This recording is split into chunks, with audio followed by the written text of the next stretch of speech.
अस्सलाम वालेकुम, कैसे हैं सब बच्चे।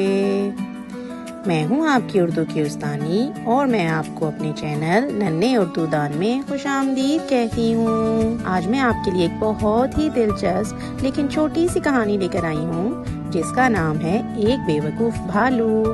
तो चलिए शुरू करते हैं। एक दिन एक भालू पहाड़ के किनारे सो रहा था।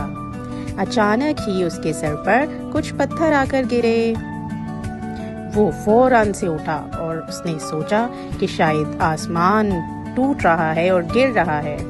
वो परेशानी के आलम में भागा और जोर जोर से चिल्लाने लगा, आसमान टूटकर गिर रहा है, भागो भागो।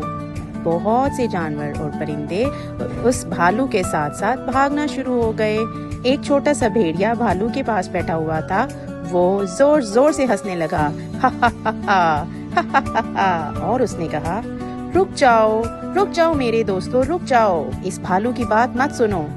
आसमान नहीं गिरा, पहाड़ के कुछ पत्थर इसके सर पर आकर गिरे हैं और ये समझा कि शायद आसमान गिर गया है। इस कहानी से हमें ये सबक मिलता है कि जो भी दूसरे बोलें उनकी बातों पर यकीन नहीं करें जब तक कि आप उस चीज को खुद ना देख लें।